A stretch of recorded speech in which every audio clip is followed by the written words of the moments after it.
Quantitative aptitude, दुखती दर्द, हर एक बच्चे की दुखती दर्द बच्चों, ये सब्जेक्ट आप देखते हैं आईसीएआई का जो एग्जाम होता है हर साल मैक्सिमम बच्चे रुक जाते हैं। और वो क्यों? क्वांटिटेटिव एप्टीट्यूड के कारण।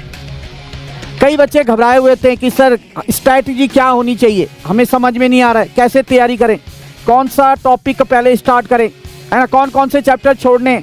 ये 3 महीने की स्ट्रैटेजी आपको बता रहा हूँ, अगर इसको आप फॉलो करते हैं तो मोटा मोटा 70 मार्क्स आपके बन रहे हैं। तो चलिए क्या है स्ट्रैटेजी, एक एक करके डिटेल में जानेंगे बच्चों।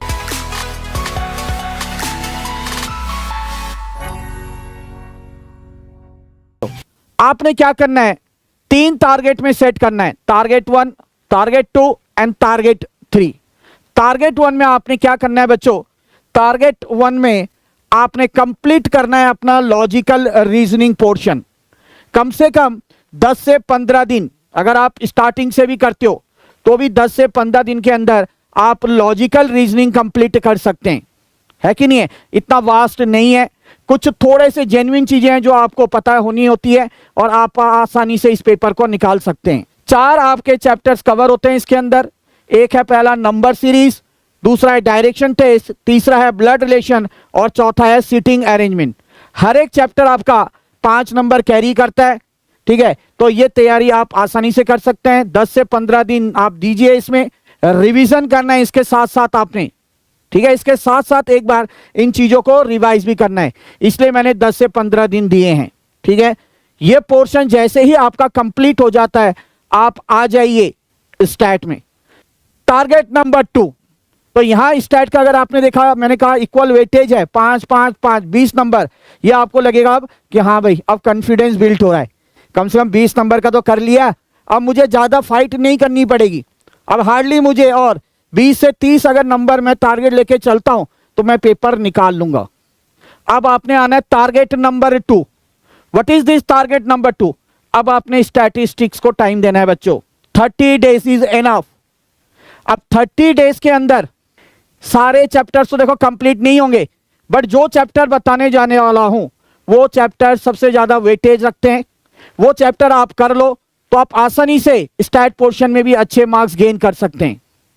बट ध्यान रखना कि यही चैप्टर करने आपने, इसके अलावा और चैप्टर आपको करने की जरूरत नहीं है। कई सारे बच्चे बोल रहे हैं सर हमारा तो स्टैट खत्म हो गया, मैंने तो फरवरी से स्टार्ट कर दिया था, मैंने तब से स्टार्ट कर दिया था। तो बच्चों आप लोग के लिए कहूंगा कि रिवीजन जरूर करें, ऐसा नहीं कि कर लिया अब बिल्कुल 1 महीना जब रहेगा पेपर का तब करना है। तो आप लोग अभी से रिवीजन जुट जाइए। हमारा ऑल इंडिया टेस्ट हर संडे होता है, सेम डे रिजल्ट आता है, तो उसको देना ना भूले, वो आप लोग के लिए एक जड़ी बूटी साबित होगी, ठीक है? आपका जो परसेंटेज है मार्क्स का वो जरूर बढ़ेगा अगर आप जो संडे हमारा जो टेस्ट होता है अगर वो देते हैं तो जरूर दें आप लोग, और उसका जो लिंक है आप डिस्क्रिप्शन में देख सकते हैं। चलिए अब सर इसके अंदर कौन कौन से चैप्टर करने हैं बच्चों? तो chapter number 1 measure of central tendency and dispersion, बहुत ही इंपॉर्टेंट चैप्टर्स है ये, ठीक है? इसे आपका सीधा सीधा 8 से 10 मार्क्स के इसमें क्वेश्चन आपको देखने को मिलेंगे। और अगर आप इसके फॉर्मूले अच्छे से कर लो, प्रैक्टिस कर लो, है ना, कैसे करना है, लिख लिख के करना है, कोशिश करो कि जो मॉर्निंग आवर्स हैं वहां फॉर्मूला लिखे उस टाइम, वो ज्यादा दिमाग में बैठा रहेगा, ठीक है? उसके बाद आ जाइए आप नेक्स्ट, कोरिलेशन एंड रिग्रेशन, ये भी आपका 6 से 8 मार्क्स को देखने को आपको मिलेगा, ठीक है? इसके भी अंदर फॉर्मूलेज हैं, ये फॉर्मूले प्रैक्टिस करो। ये 2 चैप्टर जो हैं ज्यादातर फॉर्मूला बेस्ड हैं, ये आपने करना है, ठीक है? उसके बाद आते हैं हम इंडेक्स नंबर, ठीक है? इंडेक्स नंबर बच्चों ये भी आपको 6 से 8 मार्क्स आपको यहाँ पे देखने को मिल जाते हैं डायरेक्ट। इसमें से कुछ थ्योरी क्वेश्चंस भी आपको पूछे जाते हैं, तो ये थ्योरी पोर्शन के हिसाब से आप इसको ज्यादा से ज्यादा मेरे ख्याल से 4 दिन के अंदर आप आसानी से कर सकते हो, ठीक है? 4 दिन, 4 से 5 दिन लगा लो, तो इस पे फोकस करें। और आखिरी जो चैप्टर है यहां से सीधा सीधा 6 to 8 मार्क्स आपके थ्योरी क्वेश्चन देखने को मिलते हैं, और ये चैप्टर है स्टैटिस्टिकल डिस्क्रिप्शन ऑफ डेटा। कहीं ना कहीं आपने छोटे क्लास में 7th 8th में पढ़े हैं, हिस्टोग्राम, बार डायग्राम, है ना, प्राइमरी डेटा, सेकेंडरी डेटा, तो सिंपल क्वेश्चन पूछे जाते हैं, ज्यादा टफ क्वेश्चन नहीं आते इसमें से। तो इस चैप्टर को करना नहीं भूलेंगे आप, ठीक है? ये तो करना ही करना है। अगर आप ये कर लेते हैं तो लगभग आप लगा लो 8 8 16 2 20 4 24 30, लगभग लगा लो यहां से 30। ये पूरा पास ही है एक बार लगभग, है ना। 20 किससे, यस लॉजिकल रीजनिंग, यहां से लगभग आप लगा के चलो 30 मार्क्स, ठीक है, इन चैप्टरों से। तो इन चैप्टर को बिल्कुल भी नहीं छोड़ना है, पूरे दिल से प्रैक्टिस करना है बच्चों। 1 महीना काफी है, 1 महीना इन चैप्टर्स के लिए आप लोग के लिए काफी है। अब आते हैं हम आखिरी टारगेट नंबर 3। क्या है सर टारगेट नंबर 3? तो यह है बच्चों बिजनेस मैथमेटिक्स। 20 डेज 20 डेज 20 दिन आपने बिजनेस मैथमेटिक्स में देना है बच्चों, ठीक है। और इसके अंदर सारे चैप्टर्स नहीं करने। कई बच्चे कहते हैं सर डेरिवेटिव नहीं आ रहा, इंटीग्रेशन नहीं आता है मुझे, सर सेट्स में दिक्कत आती है, नहीं आ रहा है, तो जरूरत नहीं है। सिर्फ आप 2 चैप्टर करेंगे। क्या? टाइम वैल्यू ऑफ मनी, जिसका सीधा सीधा आपका 14 से 15 मार्क्स के क्वेश्चन देखने को मिलते हैं और बहुत इजी आते हैं, ऐसा टफ नहीं है। आपको सिंपल इंटरेस्ट, कंपाउंड इंटरेस्ट आपने पहले भी कर रखा है। एक नया टॉपिक आ जाता है एन्युटी, बस उस पर थोड़ा फोकस करना है आपने, आराम से आप कर लेंगे बच्चों, ठीक है।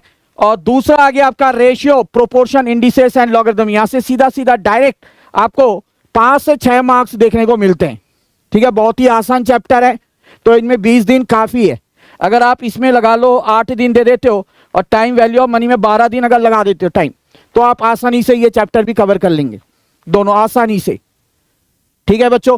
तो ये थी आपकी टोटल स्ट्रेटजी। अगर इसको आप फॉलो करते हैं तो मोटा मोटा 70 मार्क्स आपके बन रहे हैं, है कि नहीं है। तो बिल्कुल बच्चों सीरियस हो जाइए, जैसे आप लोग को बताया है वैसे ही करना है, ठीक है। टोटल डेज कितना दिया यहां तक आप लोगों ने? सर हमने लॉजिकल रीजनिंग में आपने बात करा मोटा मोटा 15 डेज, उसके बाद आया हमारा स्टैटिस्टिक्स में 30 डेज और मैथ्स के अंदर 20। तो ये टोटल जो डेज हम दे रहे हैं 60 और 65 65। अभी भी हमारे पास कितना 25 दिन बाकी है बच्चों। कितना? 25 दिन बहुत होता है बच्चों। और ये 25 दिन आपने क्या करना है? Full revision. जैसे कि मैंने अभी कहा काफी बच्चों ने पहले से स्टार्ट कर रखा है, तो वो जरूर टेस्ट दे, ठीक है। उससे उनको पता चलेगा कि गलतियां कहां हैं। रिवाइज मल्टीपल टाइम्स रिवाइज करिए इन चैप्टर्स की। तो अब इन 25 दिनों में आपने यही करना है बच्चों। सर कहां से करें प्रैक्टिस, कैसे करें सर, कौन कौन सा चीज करें? तो इसके लिए बताने वाला हूं आपको रिवीजन प्लान 25 डेज कैसे करना है। सर इसके लिए आपने सबसे पहले देखो क्या आईसीआई जो मॉड्यूल है उसके एक्सरसाइज क्वेश्चन नहीं छोड़ने। खास करके अगर मैं बात करूं तो जो सेट बी है वो जरूर करना है, ठीक है। स्टैट पोर्शन में जो सेट बी है वो आपने जरूर करना है। स्टैट पोर्शन की मैं बात कर रहा हूं यहां पे, सेट बी खास करके, ठीक है। और थ्योरी के लिए जो सेट ए है थ्योरी पोर्शन का, जैसे मैंने आपको इंडेक्स नंबर बोला, स्टैटिस्टिकल डिस्क्रिप्शन ऑफ डेटा, तो उस थ्योरी के लिए आपको सेट ए करना है बच्चों, ठीक है। तो यहां पे आपका ये कवर हो जाएगा। इसके बाद जो मॉक टेस्ट पेपर्स हैं वो देना है, ठीक है। मॉक टेस्ट पेपर में क्या होता है ये आपको आइडिया मिल जाता है कि जो पेपर का पैटर्न है किस तरीके का रहने वाला है, किस तरीके के क्वेश्चंस आने वाले हैं, ये आपने जरूर करना है। और आखिरी में रिपीटेटिव आस्क्ड क्वेश्चन, जो रिपीटेटिव आस्क्ड क्वेश्चन बार बार पूछे गए हैं एग्जाम में, वो क्वेश्चन तो करने ही करने। आ रही बात समझ में? सर ये कहां से मिलेगा रिपीटेटिव क्वेश्चन? तो बच्चों रिपीटेटिव आस्क्ड क्वेश्चंस के लिए आप हमारी perfect practice book quantitative aptitude ले सकते हैं, ठीक है। नीचे डिस्क्रिप्शन में आपके साथ लिंक दिया गया है, ये आप कर सकते हैं। तो मिलते हैं अगली वीडियो में, तब तक के लिए जय श्री श्याम।